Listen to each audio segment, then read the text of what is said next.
Education system गलत है। जो हम सदियों से फॉलो करते आ रहे हैं वो आज वैलिड नहीं लगता है। आज हम जानेंगे अपने ही भारत के एजुकेशन सिस्टम के बारे में। सबसे पहले समझते हैं कि एजुकेशन सिर्फ मैथ्स के प्रॉब्लम्स सॉल्व करना, इंग्लिश के आंसर्स याद करना, हिस्ट्री या साइंस रट्टा लगाना नहीं होता।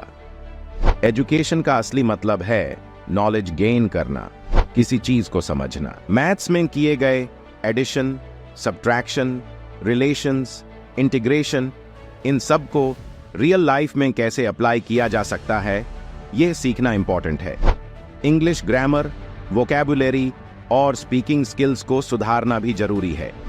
हिस्ट्री से हमें यह समझना चाहिए कि हमारे एंसेस्टर्स ने जो गलतियां की हैं वो हमसे ना हो। एजुकेशन का सही मतलब ये नहीं है कि बस याद करके एग्जाम्स में पास हो जाओ। असली मतलब ये है कि आप खुद से समझ पाओ कि आप किस फील्ड में इंटरेस्टेड हो, क्या आपको सेटिस्फैक्शन मिलता है और आप किस चीज में अच्छे हैं। आपने एजुकेटेड हैं ये तब पता चलेगा जब आप अपने काम को लेकर सोचेंगे। हमारे एग्जाम्पल में हमको पढ़ने का शौक था, लेकिन क्योंकि हम अच्छे थे अकाउंट्स में हम बैंकर बन गए। लेकिन हमेशा लगता है कि टीचर बनने का भी मौका था, और अगर हम टीचर होते तो शायद हम और खुश रहते। ये प्रॉब्लम सिर्फ कुछ लोगों के साथ नहीं है, बहुत से यंग एडल्ट्स भी इस गिल्ट में जी रहे हैं। इसीलिए अगर आप स्टूडेंट हैं तो जो आपको पसंद है वही करिए। दोस्तों से, फैमिली से, टीचर से एडवाइस लीजिए, लेकिन अपने सपनों को प्रायोरिटी दीजिए।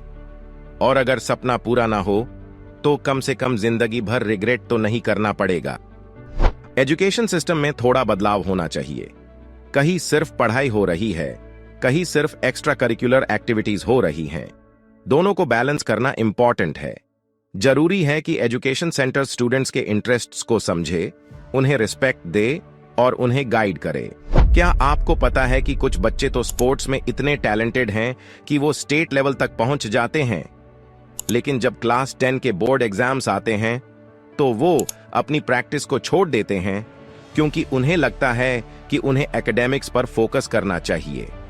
पर क्या ये सही है? क्लास 9 तक जब वो अपने स्पोर्ट्स और एकेडमिक्स दोनों को बैलेंस कर रहे होते हैं तो उनका परफॉर्मेंस भी दोनों में अच्छा होता है। लेकिन जब वो क्लास 10 में आते हैं तो वो अपने स्पोर्ट्स को निग्लेक्ट कर देते हैं और सिर्फ पढ़ाई पर ध्यान देते हैं। पर क्या यह उनके लिए फायदेमंद है? जब रिजल्ट आता है तो वो देखते हैं कि उनका मैथ्स और साइंस में कंपार्टमेंट आ गया है और उनका स्पोर्ट्स का भी 1 साल का गैप हो गया है। इससे उनका कॉन्फिडेंस भी कम हो जाता है और वो ना तो स्पोर्ट्स में और ना ही एकेडमिक्स में एक्सेल कर पाते हैं। इसलिए हमें एक ऐसा सिस्टम चाहिए जिसमें बच्चों को अपने इंटरेस्ट और टैलेंट के हिसाब से सब्जेक्ट्स चूज करने का मौका मिले, जिसमें स्पोर्ट्स भी एक सब्जेक्ट हो और उसका भी अलग से इवैल्यूएशन हो, जिसमें स्किल सब्जेक्ट्स जैसे आर्ट एंड क्राफ्ट भी इंक्लूड हो और मिनिमम 2 लैंग्वेजेस भी कंपलसरी हो। इस तरह बच्चे अपने स्ट्रेंथ्स को डेवलप कर पाएंगे और उन्हें प्रमोट होने में भी कोई प्रॉब्लम नहीं होगी और वो किसी भी गलत कदम को भी अवॉइड कर पाएंगे। लेकिन कॉलेज या यूनिवर्सिटी में एडमिशन कैसे होगा? इसका भी एक सिंपल सा सॉल्यूशन है। CUET यानी कॉमन यूनिवर्सिटी एंट्रेंस टेस्ट के थ्रू बच्चे अपने प्रेफर्ड सब्जेक्ट को सिलेक्ट कर सकते हैं और उसके बेसिस पर उन्हें कॉलेज अलॉट होगा। और जो स्पोर्ट्स में जाना चाहते हैं उन्हें अपने स्पोर्ट्स के टैलेंट और स्किल का टेस्ट देना होगा और उसके बेसिस पर उन्हें एडमिशन मिल सकता है। तो कुल मिला के बात यह है कि मार्किंग स्कीम कुछ ऐसा होना चाहिए कि हमने जो सब्जेक्ट सिलेक्ट किया था अपने इंटरेस्ट के अकॉर्डिंग उसके बेसिस पे जज किया जाए, प्रमोट किया जाए।